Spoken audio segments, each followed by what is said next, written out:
Menteri Pertahanan, yang juga calon presiden nomor urut 2, Prabowo Subianto tertawa saat ditanya mengenai rapot merah penegakan hukum di era kepemimpinan Presiden Joko Widodo yang diberikan Capres nomor urut 3, Ganjar Pranowo. Diketahui, Ganjar memberikan poin 5 dari 10 terkait penegakan hukum di masa pemerintahan Jokowi. Prabowo awalnya meresmikan titik sumber air bersih di lokasi. Setelahnya, wartawan bertanya kepada Prabowo perihal penilaian Ganjar mengenai penegakan hukum di era Jokowi. Namun, Prabowo tidak berkomentar apapun. Ia hanya tertawa sambil mengedipkan sebelah matanya berulang-ulang. Hahaha, tawa Prabowo. Setelah itu, Ketua Umum Partai Gerindra ini langsung masuk ke dalam mobilnya. Sebelumnya, Capres nomor urut 3 Ganjar Pranowo menilai penegakan hukum di Indonesia menurun di era kepemimpinan Presiden Jokowi. Oleh karena itu, ia memberikan nilai 5 soal penegakan hukum di Indonesia.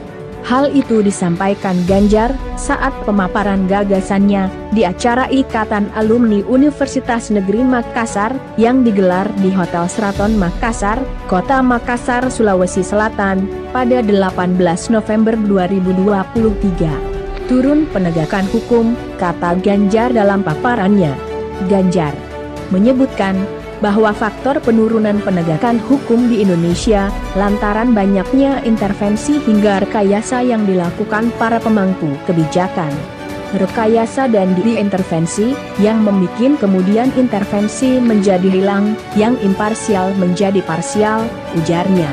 Ganjar tidak menampik juga soal penilaian tinggi sebelumnya terhadap penegakan hukum di era Jokowi.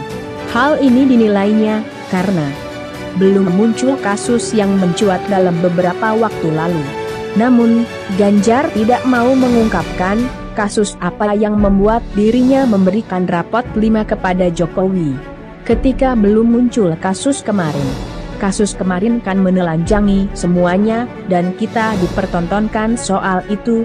Dengan kasus ini jeblok, poinnya 5 dari 1 sampai 10, katanya.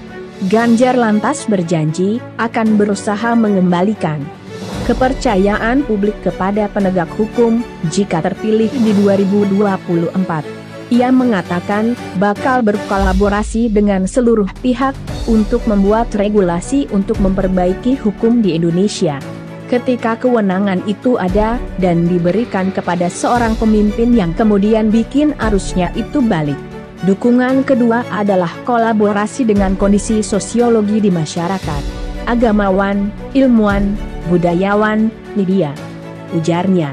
Ketika semua itu muncul, rasanya ini yang diakomodasi untuk kemudian membalik situasi itu.